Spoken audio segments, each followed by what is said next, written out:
தேவனுக்கு மகிமை உண்டாவதாக. சங்கீதம் 88:12. இருளில் உமது அதிசயங்களும் மறதியின் பூமியில் உமது நீதியும் அறியப்படுமோ. மறதியின் பூமி, இந்த பூமி எங்கெல்லாம் பூமியின் வேதத்தில் வருகிறது அங்கெல்லாம் மனுஷர்களை குறிக்கிறது. அதாவது மறதியின் மனுஷன். மறதியின் மனுஷனுக்கு உமது நீதி அறியப்படுமோ என்று வேதத்தில் ஒரு கேள்வி எழுப்பப்படுகிறது. உதாரணமாக யோசேப்பு காலத்தில் அவர் சிறையில் இருக்கும் பொழுது அங்கே கூட பானபாத்திரக்காரன் ஒருவன் இருக்கிறான்.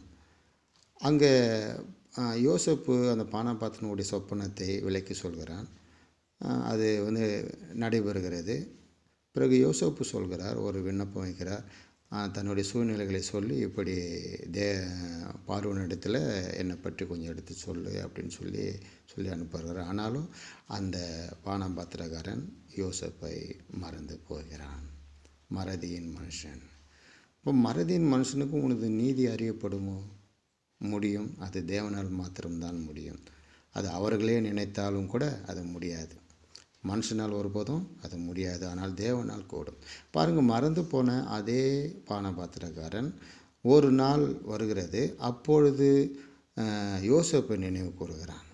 பாருங்கள், யோசேப்பை நினைவுக்கு ராஜாவின் இடத்துல கூட்டி கொண்டு போய் அங்கே சொப்பனத்தை விளக்க சொல்ல வைக்கிறான். பாருங்கள், எந்த மனுஷன் மறந்து போனானோ அதே மனுஷன் ஒரு நாள் நினைக்கிற காலம் வருகிறது இல்லையா? தேவன் சகலத்தையும் அதன் காலத்திலே நேர்த்தியாக செய்திருக்கிறார் என்று வேதம் கூறுகிறது. காரணம் என்ன? இந்த பானபாத்திரக்காரன் மறக்க வைப்பதும் தேவன்தான். அதே ஒரு நாள் மீண்டும் ஒரு காலம் வரும்போது நினைக்க வைப்பதும் கர்த்தர் தான். எனவே பாருங்கள், ஏன் அப்படி பானபாத்திரக்காரனை மறக்க பண்ண வைத்தார் என்று பார்க்கும் பொழுது காரணம் வேதம் சொல்கிறது, யோசேப்போட கர்த்தர் இருந்தார். யோசேப்பினுடைய வாழ்க்கை என்ன வாழ்க்கை? சிறை வாழ்க்கை. அவர் சிறைச்சாலையில் இருக்கிறார்.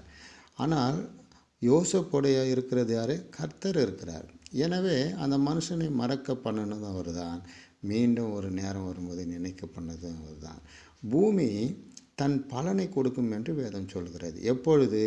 நாம் அவரை துதித்து கொண்டு இருக்கும் பொழுது. ஒருவேளை பிரியமானவர்களே, உங்களுடைய வாழ்க்கையும் என்னுடைய வாழ்க்கையும் கூட இப்படி யோசேப்பை போல ஒரு சிறை வாழ்க்கையாக இருக்கலாம். ஆனால் நாம் தேவனை துதிக்கும் பொழுது, தேவனை நாம் மகிமைப்படுத்தும் போது நாள் ஒன்று வரும். அந்த நாளிலே கர்த்தரே நம்மை உயர்த்துவார். கர்த்தரே நம்மை எல்லாருக்கும் முன்பதாக நம்மை மகிமைப்படுத்தும்படிக்கு கிருபை செய்வார். தேவனுக்கே எல்லா மகிமை உண்டாவதாக. உங்கள் இருதயம் கலங்காதிருப்பதாக.